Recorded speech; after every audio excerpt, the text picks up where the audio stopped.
strike and dip is like the thing to take away from it. It's very challenging, it's very hard to remember.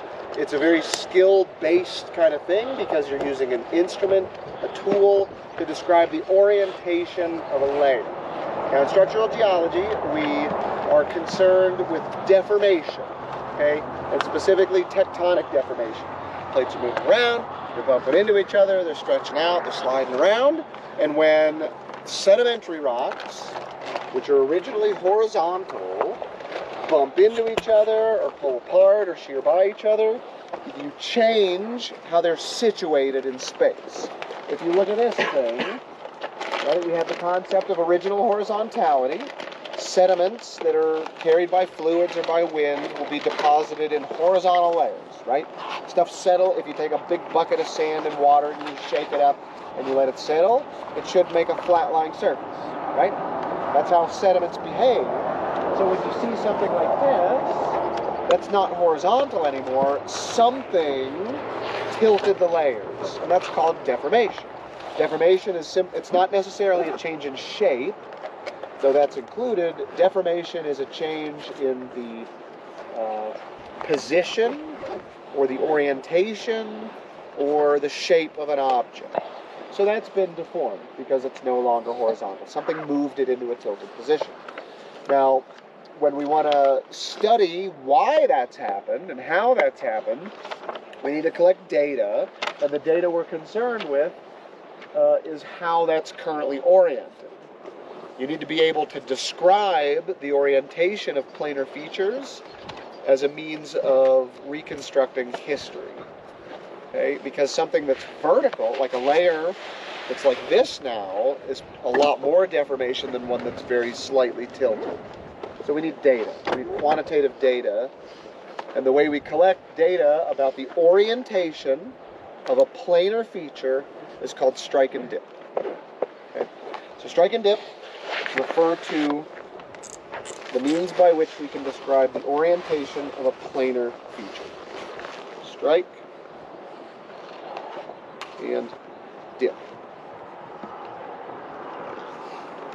Describe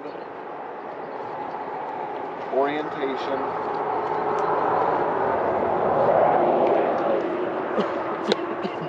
planar features. What are some examples of planar features we see in geology? Bedding. Bedding is a planar feature. It's a planar surface that separates rocks of different types. Limestone here, sandstone above it. They're separated by a contact, a bedding plane, and it's a planar surface. What else? Fracture? Fractures. Faults can be planar features. You can describe the strike and dip of a fault, right? If a fault is vertical, that's very different from a 30-degree fault. Okay? Different orientations. Other planar features. Like a sill? A sill. The contact at the edge of a sill can be planar. Those often intrude through fractures. So the fracture could be planar feature. Foliation in metamorphic rocks is a planar feature. Okay. What's that? Lineation. Lineations are linear features. Okay. So that's the other thing we can describe, and we're not doing that today. But strike and dip is for planar surfaces. Trend and plunge are for the ways you describe linear features like stretched grains or slicken lines, scratch marks, striations. That's a different thing. But you're right, you can, basically in deformation, you either have planes or lines. And you use strike and dip for planes, you use trend and plunge for lines. Everybody good so far? Okay, so strike. Strike, dip. Alright. You know where we're at, roughly? Yeah. We are west of, I think, 23. It's either 23 or 26. Southeast of Du Bois. Oh yeah, so if you're labeling this for your notes, what's spelled Du Bois? D-U-B-O-I-S. There's a U in there. D-U-B-O-I-S. I think it's that. Yep. Du Bois, Wyoming. We're what direction from Du Bois? We are southeast of Du Bois. Du Bois. or we are northwest of, forgot it already. Riverton? Something hard, Crowheart. Butte? Yeah, we're northwest of Riverton. We're between two boys here. What did you say at first? West of what? I think it's there.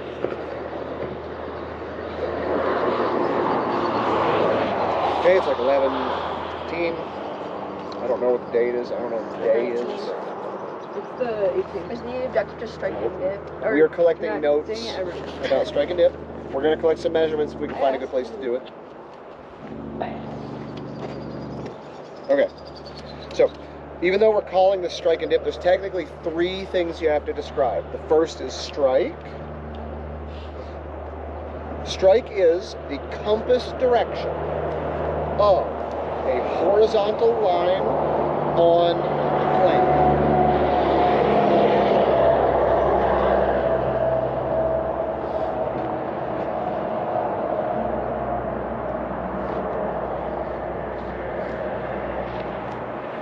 I'm writing it out in case you didn't catch it. Strike, compass direction of a horizontal line that is physically on the plane. Now that doesn't exist, but you can figure out what that would be. Okay, so as an example, here we've got an inclined surface. Can you use your compass to tell me which way north is real quick? Or is just the north arrow pointing? That way's north? You've been driving northwest, it should be that way. I think it's that way. Oh yeah! Okay, that way's north. So I'm going to hold the plane like this, okay? And you tell me, I'm holding this marker on the plane. Is it horizontal? No. Nope. Is it horizontal now? No. Is this a horizontal line? No. It doesn't. Look at the marker, just the marker. No. There is quite literally one unique orientation for any planar feature that is horizontal. It's a connection of equal elevation points, right? Tell me when it goes horizontal. No. Right there. That's a horizontal line. Okay? That's the strike line. If you were looking down on this from above, it's pointing towards a compass direction, and in this case, it's roughly north. So the strike of this plane, as I'm holding it, is roughly north. Okay? Ooh. Now what's the strike?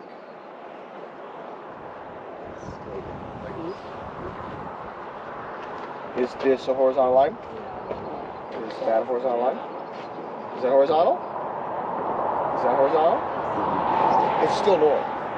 So a really big problem with visualization is when we use like stuff like this, it's a square, and we usually like do this.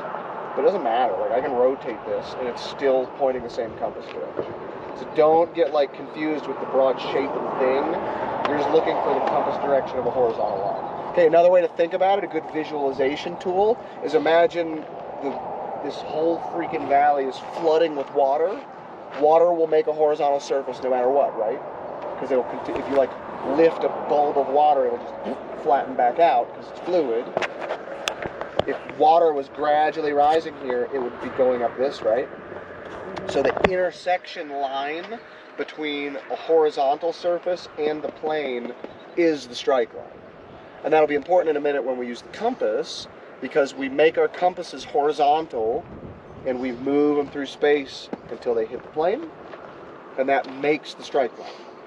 And if you know how to shoot a bearing with a compass, which I don't expect anybody does, you're just shooting the bearing of that horizontal line. Okay, can you guys picture this is flooding, it's making this line, that line looks like that, and that line points to the north, and it's striking north.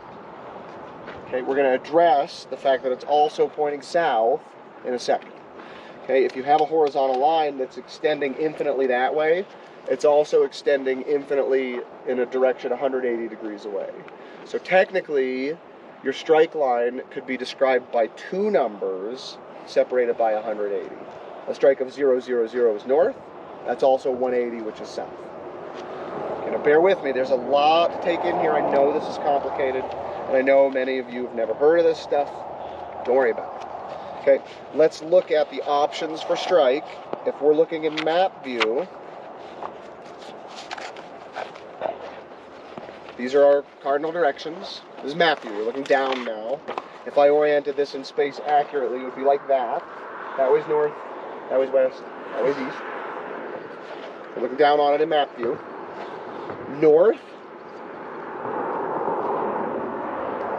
is a deflection of 0 degrees because what we're measuring is the clockwise angle from north. 0 degrees is 0 degrees away from north. And we customarily write 3 numbers for reasons that'll become apparent shortly. Okay, so in terms of notes, 3-digit number is strike. If we're measuring a cardinal direction in terms of angular rotation, clockwise from north, it's a mouthful, what would east be? 90 degrees. Okay, because this is a right angle. If you travel from north and you rotate to east, you're 90 degrees away from north. So that's 0. Oh god. This side? That's 0, 9, 0. What would this be? 045. 045. Oh no, here we go.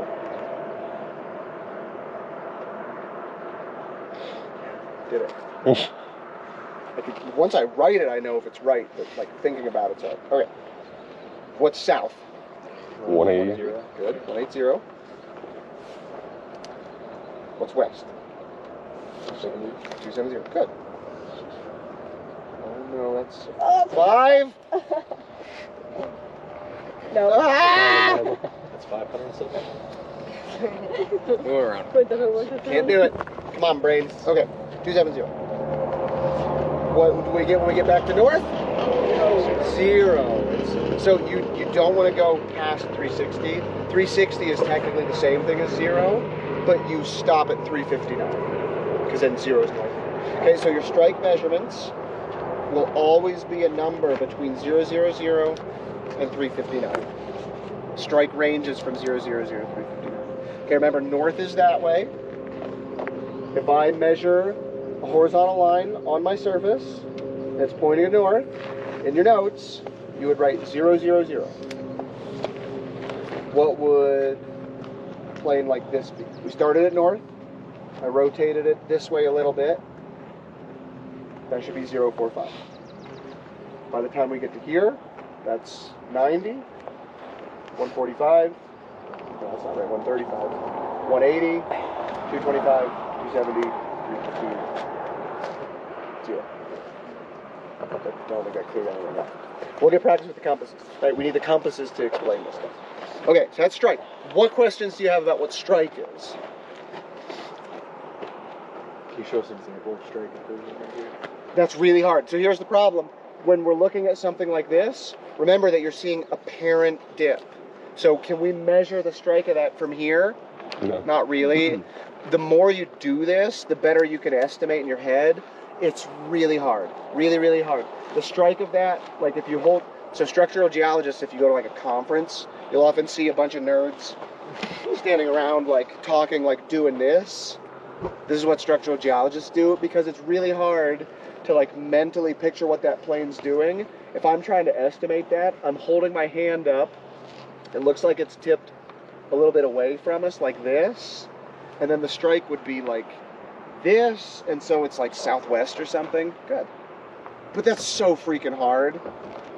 You just go over there and measure. It's very rare you'd ever estimate. Okay? Cool. Other questions? We're going to measure stuff soon. It's really hard. That's why we use stuff like this. Okay, so that's strike. That's part 1. We now know the compass direction the surface is oriented along. Okay? We also need to know if it's really steep or really shallow. And for that, we describe dip. Dip is the inclination from horizontal. Okay, if it is horizontal, what's the inclination? 0. Okay, for dip, we write 2 numbers. What would be vertical? 90. Good. That's why we write 3 numbers for strike and 2 numbers for dip. Maximum inclination is vertical, and that's 90. Minimum inclination is 0, and that's horizontal. And everything is somewhere between horizontal and vertical. Okay, now I'm saying that. Let's say we start here. This is 0, 0, 20, 45, 80, 90. What's that? Is that more than 90? Yeah, it's 80 again. Good. It's just dipping the other direction. So 0, 10, 80, 90, 80, 45, 10, 0. Can't be more than 90. This cannot be more than 90. Okay? So, convention states, when we write our notes, you write a 3-number digit for the strike, a backslash? I think that's a backslash. It's a slash. It's like a backslash.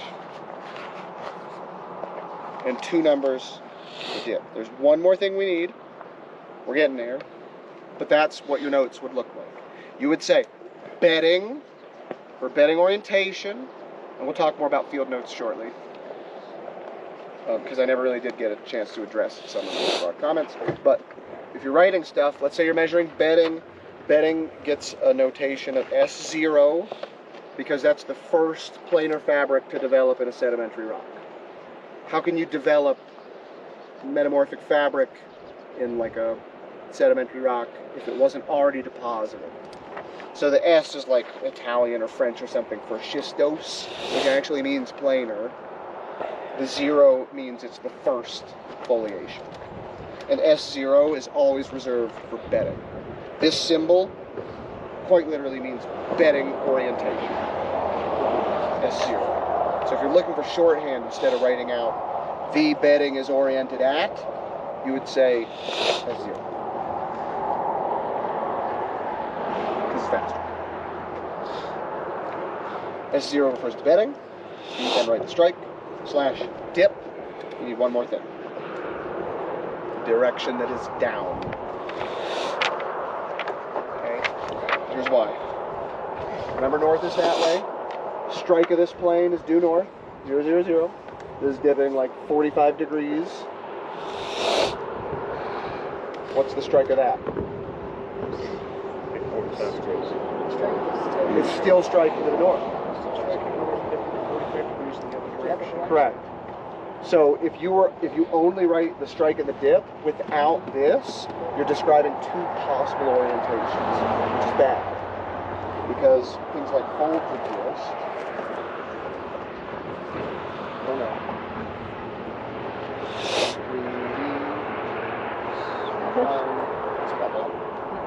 Okay, on this side, whatever. This side is parallel in strike to that side. They're dipping exactly opposite directions. So you have to write the downward compass direction. And here's one place where students often struggle. You're looking for an estimate of the cardinal direction. So if this way is north, yeah. Can you write like south-southwest? You certainly can. You don't usually need to be that specific, but you can. There's nothing wrong with that. I usually limit to north, northeast, east, etc. I don't usually get down to the southwest. Could be, and I'll explain why in a second. So, for this one, the strike of this plane is 0, 0, 0 slash 45. What way is that if this way is north? West. You have to write that. That's the full notation. S0, 0, 0, 0 slash 45 west. If it was this way, 0, 0, 0 slash 45 east. This direction has to be exactly perpendicular to the strike. So you'll know if you're estimating it correctly, but the very last thing you do when you write this is you look at what this says, and you make sure it's perpendicular to that. Why would that be the case? What's the definition of strike? It's horizontal, so it can't be inclined that direction. Here's the reason why. Let's say I'm out doing field work. I just hiked like 12 miles to some god-awful place, and there's one place where I can collect a measurement, and I'm hating life, it's raining, and there's snakes, and I'm angry. I'm like, screw this crap, I'm just gonna measure this and go home. I'm like, okay, don't care, here's my stupid thing. There it is, I'm going home. What's wrong with this? So if I try to hold this plane, striking north, and also inclined to the north, what happens? Yeah, now it's striking this way. So it has to dip perfectly perpendicular to the strike. It's very, like, whenever I give these lectures and I write something like that, people are like, it's so obvious, I would never make that mistake. I make that mistake all the time. Like, I go back through my field notes from working in the Arctic or whatever, and, you know, I'll have a note and it'll be like 20, 19, no, actually here. Who has a problem with that? 320/45 southeast. Is that possible? Why? I see.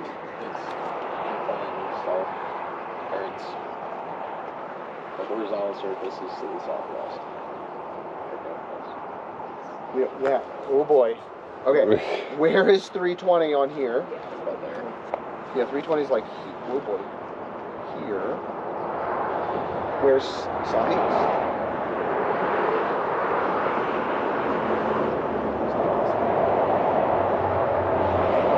Because northwest strike is equivalent to southeast strike.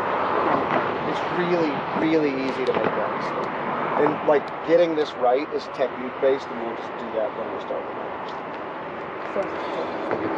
We don't know. We don't know.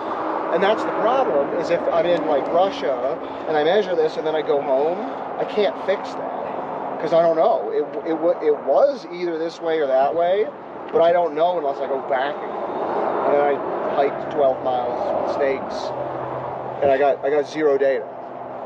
You throw it out. You go in your notes and you say some bad words, and you cross it out. You say not possible. Because I either measured the strike wrong, or I measured the dip direction wrong, and I have no way of figuring that out remotely. You got to be there. Yep. So make sure dip direction is perpendicular to strike. Everybody feel good about that? Okay, how do we measure this stuff? Did you find a place? Good, okay. So, get your compasses out. Or work with somebody to hold one.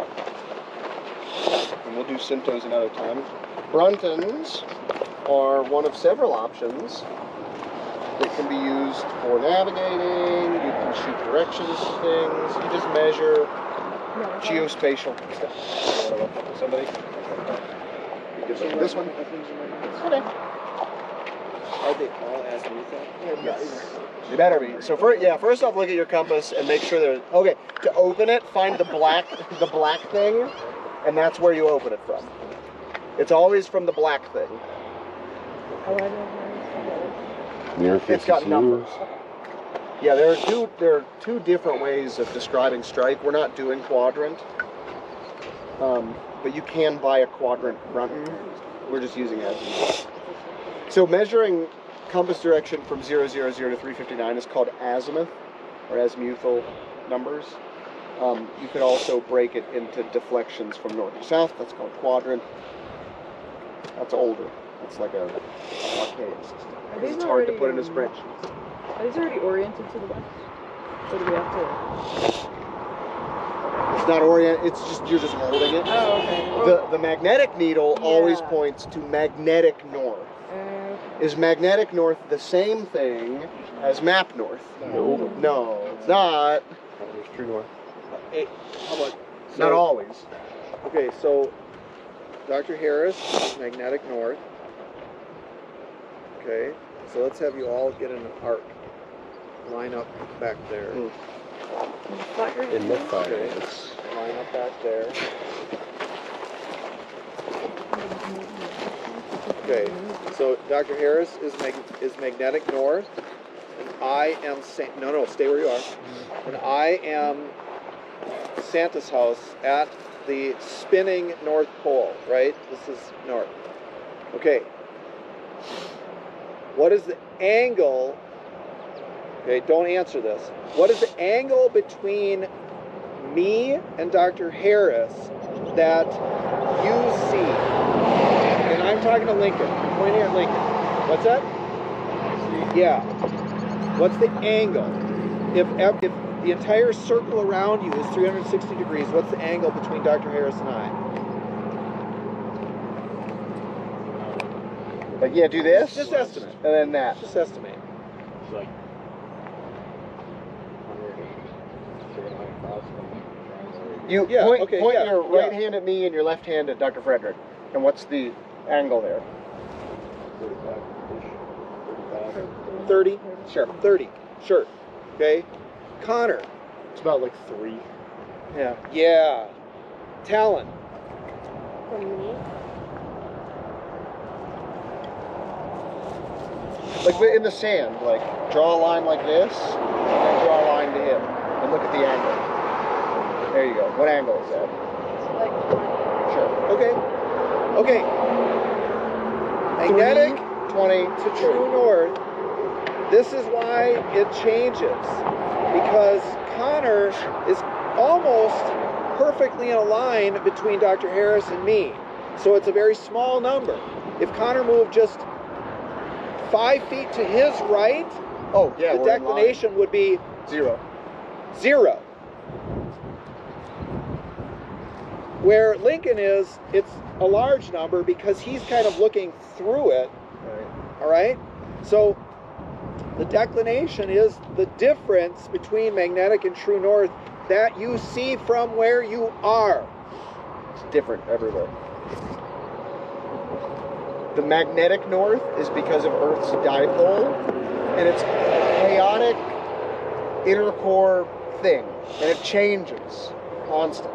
It's always a little bit different. It's moving around, right? There's all this weird circulation stuff involving metals, and it fluctuates a little bit.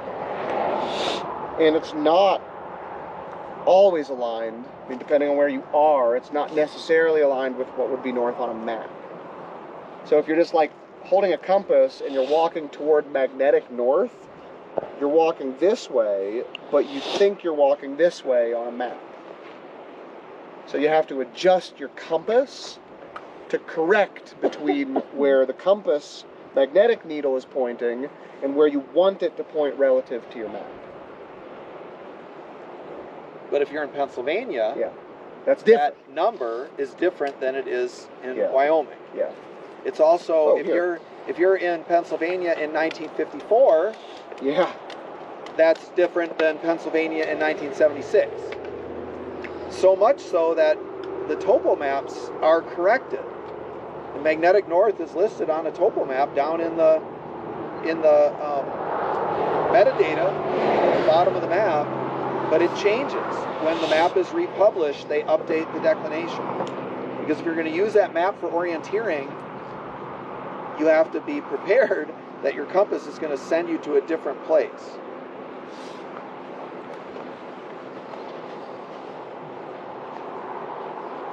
In Pennsylvania, declination is 9.5 degrees west.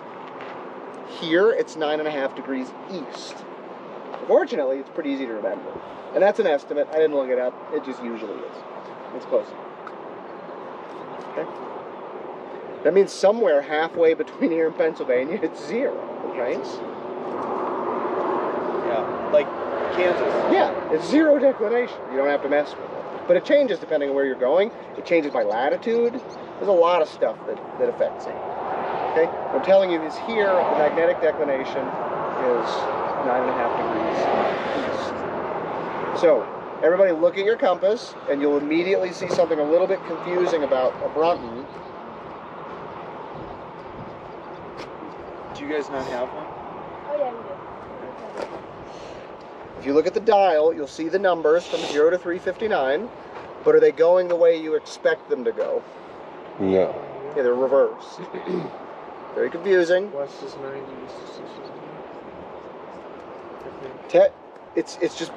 It's just rotating anti-clockwise. So 90 is still here. This is just counterclockwise. It's just measuring this way on the dial. And there's a really specific reason, and it's because of the way you use a Brunton.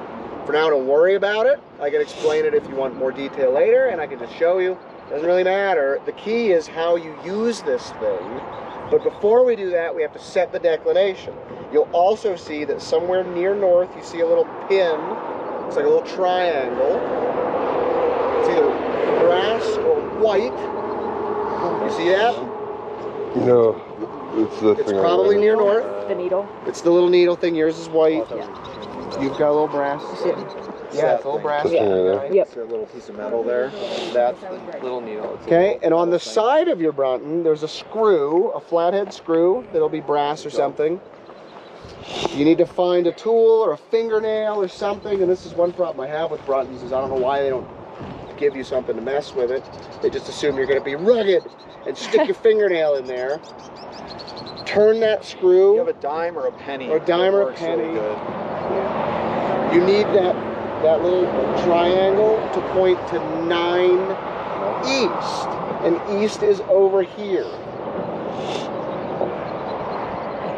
While you're doing that, I would just say the Brunton is designed for you to read it. Yes. To read it. It is not designed for you to interpret. Right. It's like a ruler. It is. 2.5 millimeters, or 2.5 centimeters is 2.5 centimeters.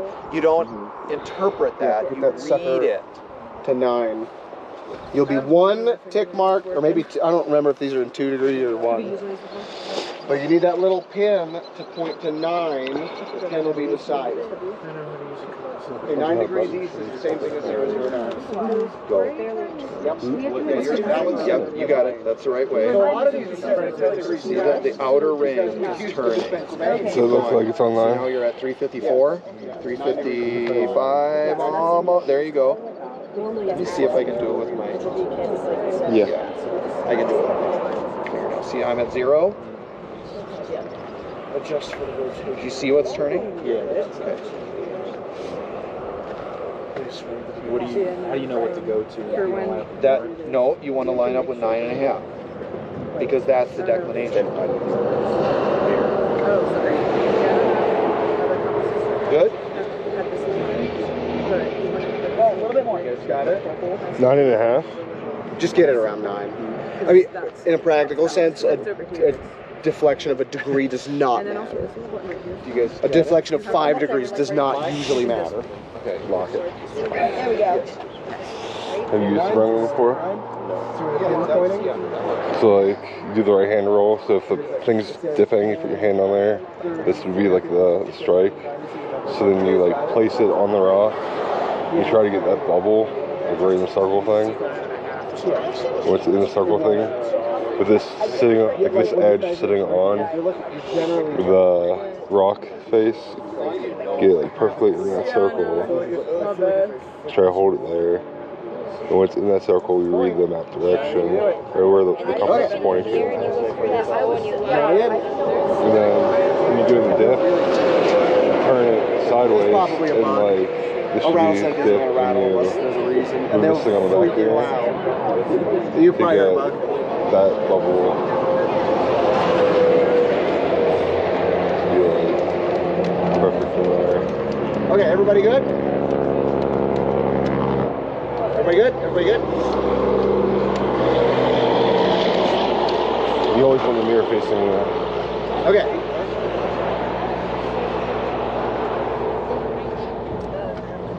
He's geologizing. Yeah, I didn't know if it wasn't on Who knows? Maybe I'll like straight. What? I love it. Can you hear that? Are we done with it? How do you use the compass on the moon? So I want to go in the toilet. Freshman's quick to put it away. Gotta be Yeah, these Gremlin cave. What? These scare me. It's awesome. Why? I don't know. I have Okay. issues with They're So, cool. next step, how do we use these things? The way you hold a Brunton is the black arm is away from you when you're collecting measurements. How do we prove that? Look at where magnetic north is pointing. Orient the black arm in the same direction as the magnetic needle. And read the number that the tick mark or the white north arrow is pointing to on the outside of the dial. 9.5. And what is it? What number does the magnetic north arrow point to? The 9 with the magnet. Turn that until the arm. Yeah. Oh, get away from the van. So if you're hitting by metal things, it'll screw it up. Like if you have a metal clipboard, that'll really jack it up. And what number does it say? What did he have stuff? So when you are, okay, so line it up. Like screws. No, line it up so that this north arrow is aligned with the ball.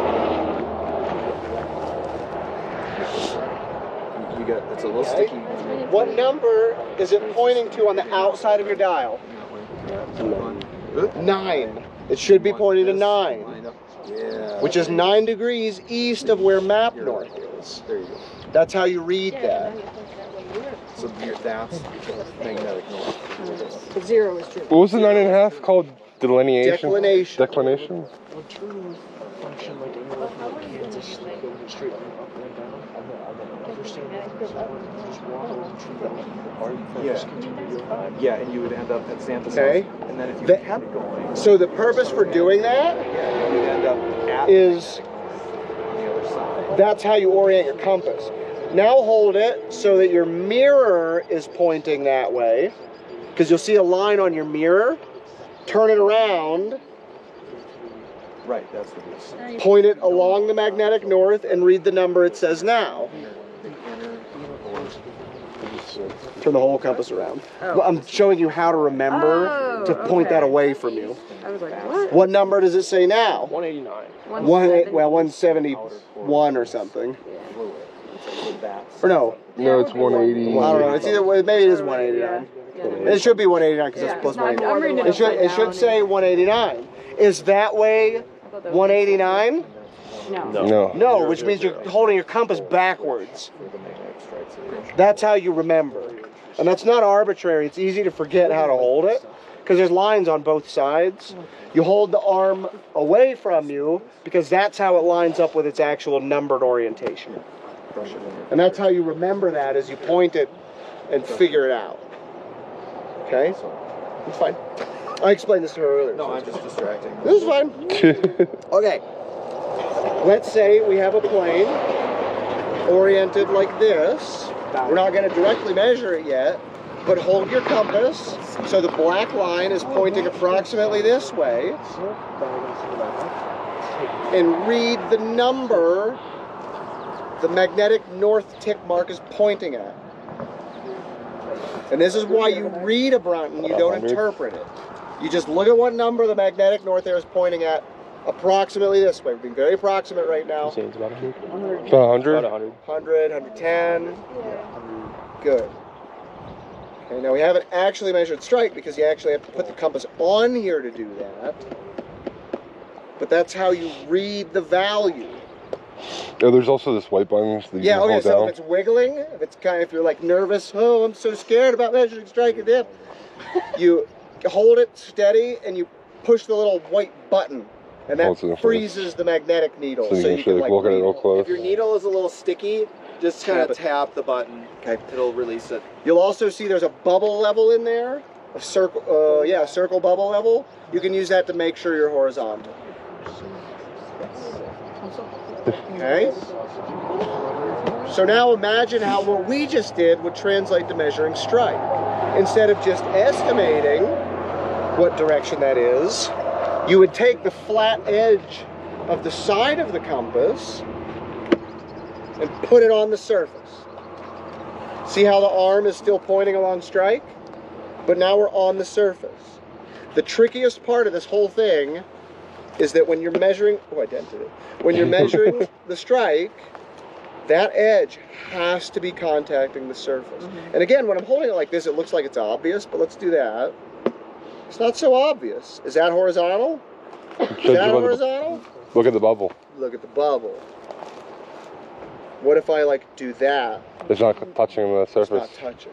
The entire edge has to always maintain contact with the plane, and you can go crazy with this thing until you get it horizontal.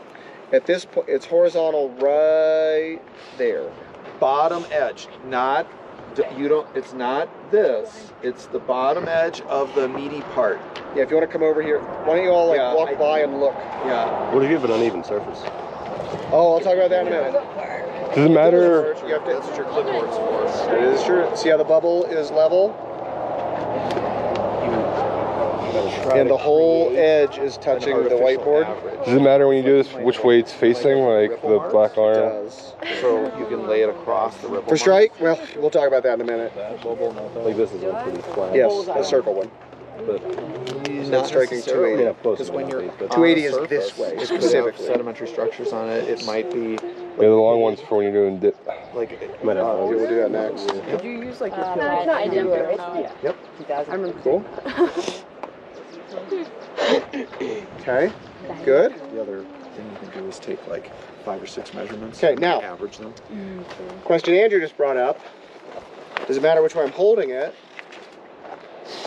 Sort of. Sort of. Strike is an infinite line in either direction. I say you always write the number between 0, 0, 0 and 180.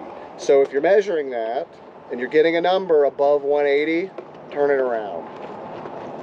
That's not the only convention. It's a convention that I personally recommend. We'll talk about the other convention maybe another time. But for now, if you're getting a number that's more than 180, either subtract 180 from it or turn your compass around. And you'll get the same thing either way. Okay, so I had 280. Yeah, it's 100. I just turned this thing around, and now it's pointing at 110, but that's because I moved it. Right? Does everybody have that? Either turn the compass around or subtract 180. Because you, generally speaking, want to record a value between 0, 0, 0 and 180. Okay? If I want to go to another page, should I write continue? Yeah, just keep going. No, just keep going. Okay, that's strike. What questions do you have? Good. Okay. Second part, dip. Everybody flip your compass over and look for this little arm on the bottom. Fiddle around with it for a second. It's really fun. Whee! Woo! Right? You can rotate that thing like 180 degrees. Fiddle around with it. Knowledge is stress tools. And as you're fiddling around with it, flip it over and look for what's moving when you move that arm. Mine is broken. It's broken. Yeah, my little dip. There's no bubble on it. Oh, jeez. And this What thing did doesn't you really do? turn well. What, Mitch? How'd you get the bubble out of there? Well, you took the bubble out of it. Break the burning bubbles. Happen whenever you pass through Just give you my brother. Yeah. Okay. Probably. Okay, so is everybody fiddling with that arm and seeing the little stinking thing moving? Okay. Is it not working, Mitch, or is it? Is there's This no, one's working. it cracked. That one's not. The thing cracked and the fluid came out of it. Okay, the way you measure dip. Is it moving? Okay. You lay the compass on the surface like that.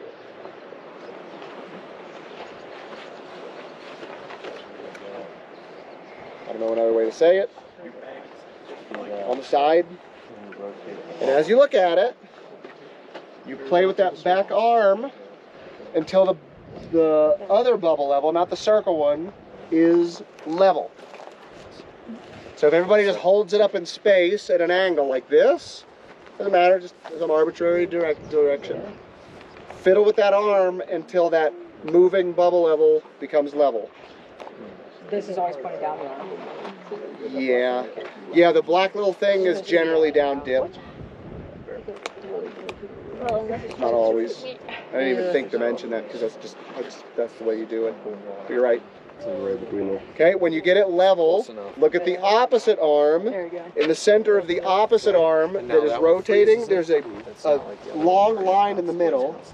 I guess you kind of see when I move this thing. This thing's moving. Did you guys get it? Did a handle. Yeah, let's just assume it's this one doesn't have any fluid in it, so I'm just pretending. But let's say it's level right there. Okay, he give you a look at the different one? long Well, he gave me center him line, mine. the moving part, Oh. and you read He took mine and then he gave him. below it. Like, There are you're trying to measure two number grids in there. The dip is the one below the line. Did everyone Yeah, just you hear go down that? the That's line. what he Yeah, said. so Critically important. What do you say? So mine's It's 90. Below the line. So it doesn't- Below the line. Yeah, it goes So, from like, 0 to this one would 90 be either a way. sword. So there's So a it's this inner one? So you see the vernier. long No, line. it's the outer one. Okay, so The outer one. 50-ish. Yes. Okay. Okay. Well, wait. Maybe. I don't know. Where it was. No. It's I'll buy about it. 24. Okay, you can prove this, by the way, if you hold your compass vertically. Yeah. See that? Get it level. Center Yeah. tick line Point to is. 90. That's, Oh, okay. It's a vernier. So, you guys turn If you your hold it horizontally, should be your inclinometer, and then I'm going to come around and I want you to tell me what it says. Okay? So just set it yeah, this arbitrarily. thing points down the dip. Set it arbitrarily, and I'm coming It over. really doesn't matter. And you have to tell me what it But says. You want to be consistent with how you collect things, so just put it down dip. Whatever. Okay? I'm just looking. No, whatever. I'm not worried about it. I just want to know you're reading the right number. Okay, what is the dip? 35 down there. So now adjust it until that bubble. No, it's about 31. 31. You see why? This thing is moving. Good. No. So right there is Now, at that about point, you can look at 13. What angle is that? Right there is about, that's 30, 50. See that 60 to 60? That's called a vernier. It's right in the middle that you're Yep. sticking it. So there is about Close to the edge. 65 degrees, right? There is, Probably you see it? Yeah. Okay. So this would be 50? Honestly, whenever structural Now does that bubble concepts, over? Yeah. Imagine. Yes. we have 3 400 levels. Maybe 50. Let's say, Set stretch, sure, so what angle would that be? You had a little case. On the inside at the bottom.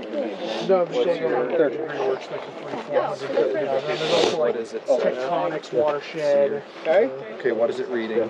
What's the dip? The depth is Okay. 64. Good. Everybody money in the bank? Shorty what you drank? I think we already passed money in the bank in the wrestling agenda. Excellent. Okay, what else do we need? Dip direction. If you are pouring water on the surface, what way is it going? And this is like traditionally, or in my experience, the hardest part. I recommend, while you learn how this works, to shoot a bearing in the down dip direction. And to do that, you hold the compass above the surface, put the black arm in the downward direction, and just read the value that the magnetic north arrow is pointing to. You're basically shooting, you're collecting strike in the down dip direction, which is a terrible way of wording it, but we're learning, right? So let's say, like drop water on it, which direction? yeah, okay, so if the surface is like this, if I'm pouring water on it, which way is it going? This way?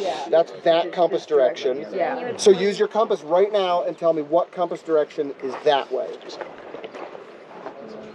And the best way to do it, especially with a Brunton, is read the number, and 265 is what compass direction? Nope. Is that one is track 180 or Nope. No, it's 90 is east.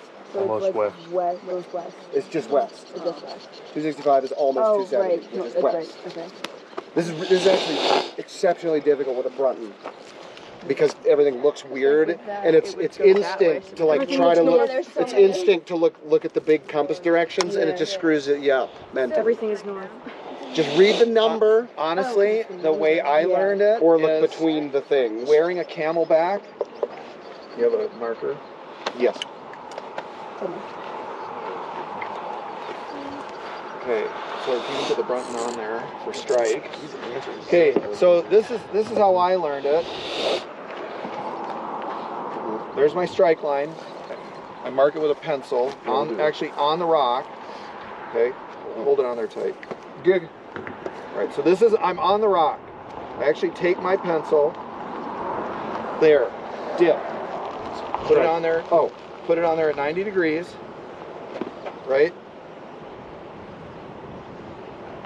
Okay, and then I would take if it's like a low angle, take my Camelback hose and drip a little water on what direction does it go. It goes in that direction. So if my strike, let's say, is 125, and this was my dip, what's my dip direction? First off, what's my strike in cardinal direction?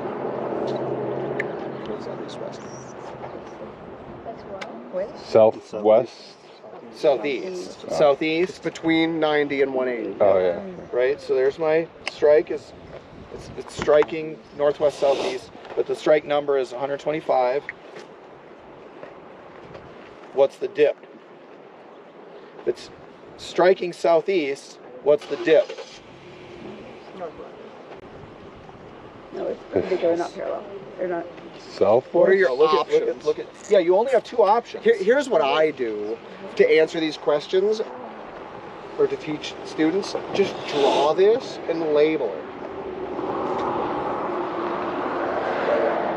Whoa, that's weird. Oh no, here we go. Oh, we did it. That's very bad. Sorry. Did I write it backwards? God Yeah. dang it. Okay, where's 125? Right there. What are your two dip direction options? Northeast or This way southwest? or that way? So northeast or southwest. If you're having like mental gymnastic problems, just draw that. Just draw it. Just draw it. That's what I do in my labs when people are like having trouble. Just draw it. Just label it and draw it. Who's got the fancy right in the rain? Like the pencil? No, the. We have this right here. I have another one. It might have. Oh, Jesus. I keep shining myself. No, I thought they had like a compass thing in there. No. Just draw it. If you're doing like strike and dip stuff a lot, you can just draw it once and just look at it periodically.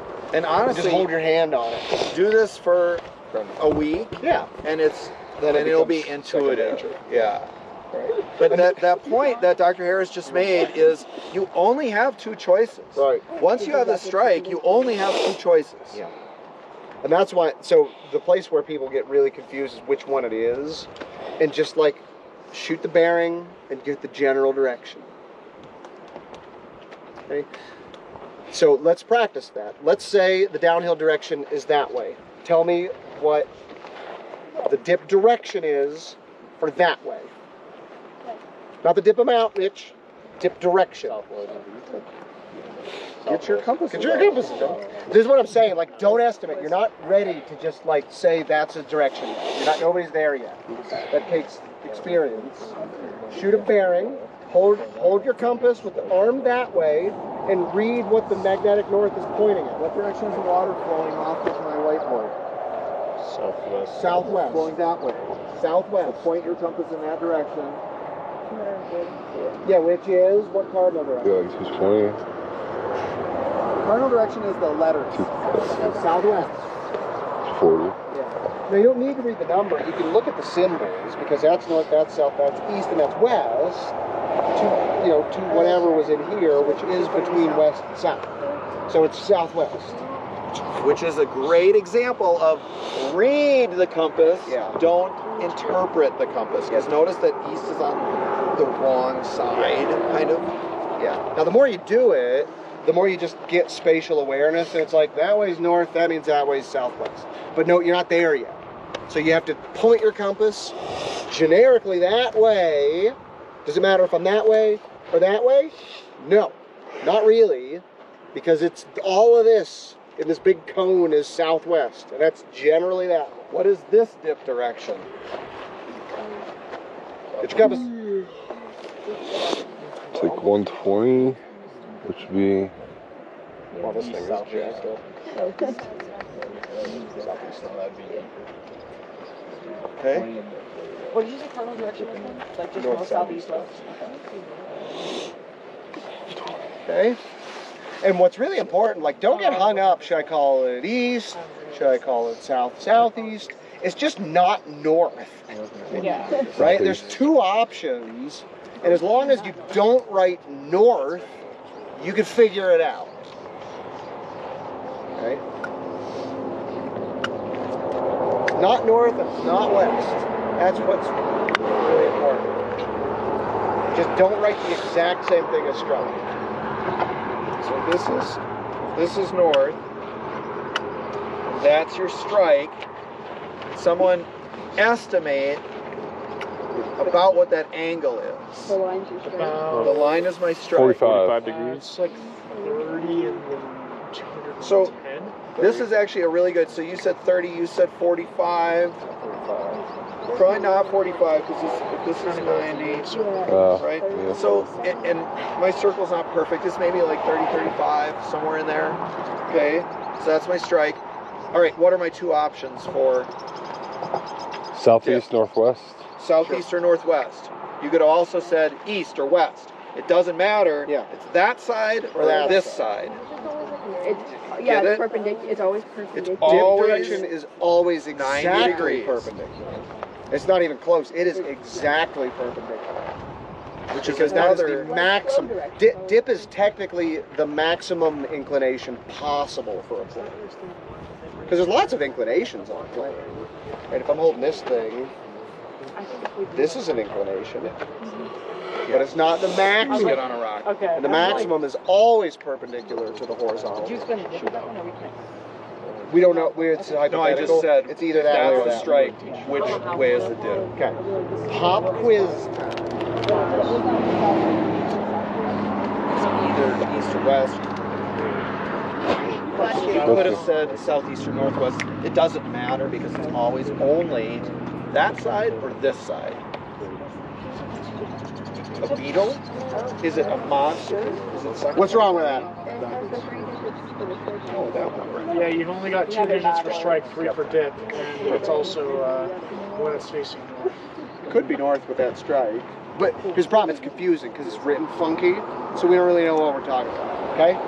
What's the problem?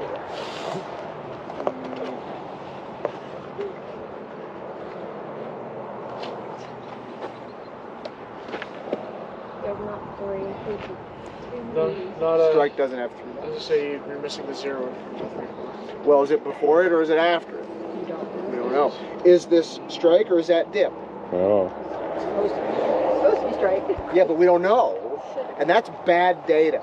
If you look at something and you don't immediately know exactly what it is, it's garbage. Because we can't say like, oh, they probably meant that. Because we don't know. We don't know what they meant. Okay?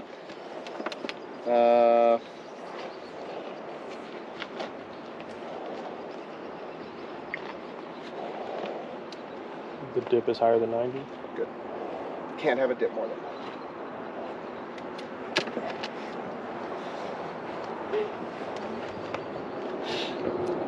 I have a good question related to that.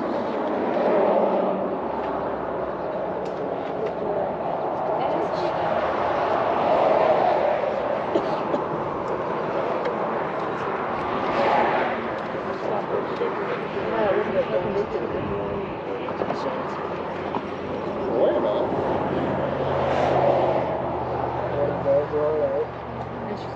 Oh, here's the dip. You got it? Yeah, that's the 7. And then it's the 2. Start up and then go down. No, start up. Oh, all right. There you go. Yeah, we're good. All right. Where's 331? 331. 30 degrees. Oh, the ending's wrong. west, Something is wrong. 14 degrees southwest. There's nothing wrong with it. That's what I said. Oh, well, yeah, that's true. But technically, this is an okay measure.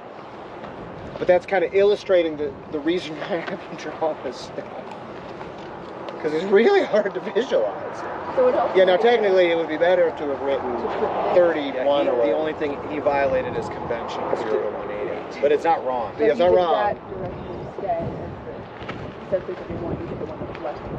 Yeah, you would normally want to write that one. So you'd subtract 180 from that. For Mike, but that's a personal convention. That's not, there's nothing inaccurate about this. There is, I mean, There are many there's conventions. There's a record, or there's a good reason for that convention. Yeah. So back to Jonathan's point about it's over 90. How do you indicate overturned beds? Woo-wee! What if they're turned over? We saw that yesterday on the road up. over S1? Bighorns. What's that? S1? S2? Okay, let's first address how you draw this on a map. So on a map, the strike is drawn at its true compass direction, deflection from north. 45 is what direction? Northeast. Northeast. Long line is the strike line on a map. Then you write a tick mark in the down dip direction. Which side of this line is southeast? Dip direction. By the way, this is always perpendicular. Don't do this stuff, which I see all the time. Don't get lazy. Do not get lazy with your, because that's a different symbol. It sure What is. he just did is a different symbol. There's lots of weird symbols. Okay. Like that, and then you put the dust the eyes.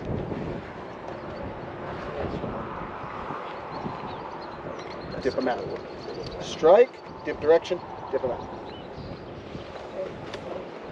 That's what hideous too. Do you write the degrees alone? Because on a map you never see it. Sometimes people write the strike at the end of the long line. Whatever. Don't have to. Because you already wrote it. You already drew it. Okay, so you don't have to write the strike. Because your map indicated it. has what? Every single map has what? North arrow? North arrow. North arrow, yeah, compass direction. Now, to Dr. Frederick's point, if it's overturned, it gets a special symbol.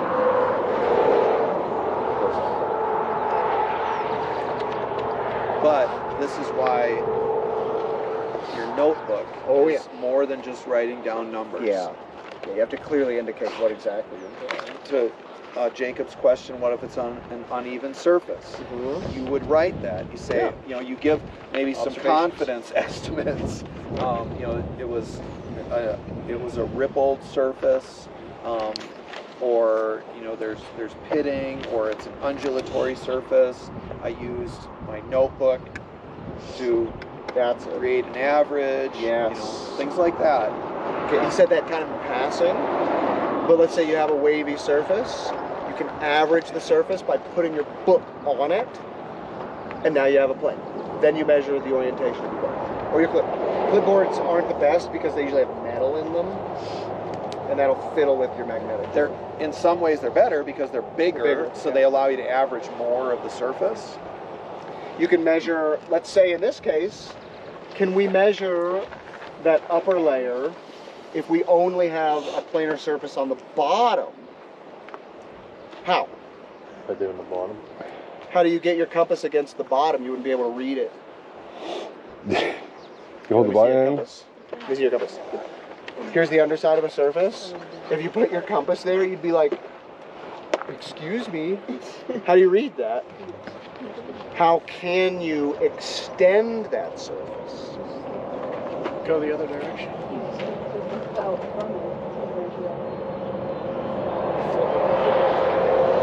You extend the surface with the keyboard. You can also use the mirror in creative ways. I tell everybody the most practical use I've ever had for the mirror is signaling people. because you can like. Where am I? Fiddling with the reflections. It is good for measuring height. I was really. I mean, you could be like 3 miles away. If I can see your outline, I can do this, and you know where I'm at. Like I'm not saying that just to be kidding. You can signal for help like that. So if you were measuring the height of that peak, go like this, Huh? Through the little window. and then Are you using the mirror? yeah. Yep. So now I'm using the mirror to measure. You can look at the numbers in the reflection of the mirror is what he's doing. You can also map roof features. Like let's say you want to measure the strike of a vertical fracture in a roof. You can look at the reflection of the fracture in the mirror and line up that line with it. That's like There's lots of weird. That's like 201. That's like Brenton 201. Yeah, there's weird things. You'll see there's all kinds of goofy stuff in there. Most of it we don't use. It's actually not called a compass. It's called a pocket transit. Yeah. Because it's a surveying tool. And you see on the lid, there's a bunch of quick trigonometric calculations. It's for fast measurements of angles and things. Like we have the question of how do you know exactly how tall this pole is? Math, because you can shoot a horizontal line to there. You can shoot the angle between that, and you can use trigonometry based off of this angle to get the opposite length. How would you have to measure that at the exact If you pace the distance. What's that? You have to measure the exact height of the pace because you don't know how far it is. Yeah. So you'd have a tape measure. You'd lay a tape from here to here, so you know this side of the triangle. You'd measure how much you're missing by a horizontal line, and then you measure that angle. So now you have this line, the angle, you can calculate the exact height of that. Applications of trigonometry. Yeah, so somebody asked, do I need to have trigonometry before structure? It helps. It helps a lot. The other thing is, when you go out into the field, you should know, like one of the first things you probably do in a field methods class is you learn what your pace distance is and what your eye height is. Yep. Because you use that a lot, and this is why. Yeah, shoot a horizontal line to there. I know my eye height. I walk to it. I know about how far it is. Or you get a tape measure if it's short distance. Cool? You can do symptoms. Symptoms are another way of measuring stuff. It's the method I prefer, but we don't have to worry about it right now. We'll get them on there. I did. I didn't actually know it was for a compass. Yeah. For reference. What? Yeah, we passed Brunton in when we were leaving Riverton. I don't know if you guys saw it. Right next door to Central Wyoming University. Yeah, I was tempted to peel in there and get a group shot. The difference is the distance. And so if I want to know what way that line's going, She liked it because there's a cowboy on it. If you wonder if you spin it exactly magnetic north, think it will. Dude, I can't wait to but I like these because I measure something. It's also $40.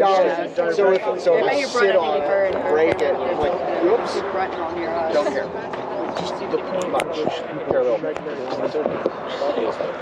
All right, you said you had a good place to measure some stuff? Good-ish. We'll go give it a shot. Okay, so we're going to drive up the road, or we're going to walk? No, we're going to drive. We're going to drive up the road about a mile, and we're going to practice measuring it. Don't get frustrated, and if you don't understand something, ask.